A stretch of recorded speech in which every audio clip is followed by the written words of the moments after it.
identified with all mankind. All mankind.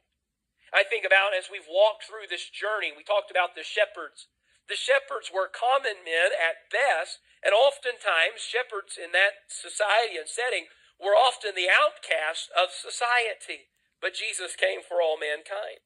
Jesus went to live in Nazareth, as you see in Luke chapter number 2.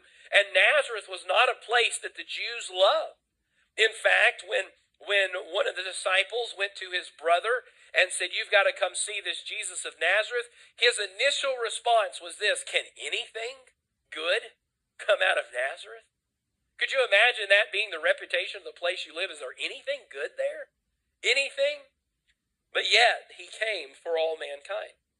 We find in Matthew chapter 2, and we talked about this a couple of weeks ago, with the wise men. Now, the wise men were the opposite of the shepherds. They weren't common men. They were the elite of society. They were wealthy men. They were educated men. But Jesus came for all mankind. So the question is, why did Jesus come? And the answer is this. This is the primary answer for why Jesus came. He came because of his love for you. In John chapter 3, verse 16, the most famous verse probably in history, "For God so loved the world, that he gave his only begotten Son, that whosoever believeth in him should not perish, but have everlasting life."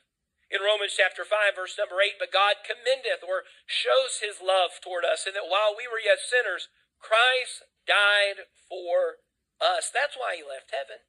The reason he left heaven wasn't because he wanted an experience on earth. The reason he left heaven, the reason he came to a manger, the reason he came to loneliness, the reason he came to homelessness, the reason he came to a sin-sick world is because he loved you. The reason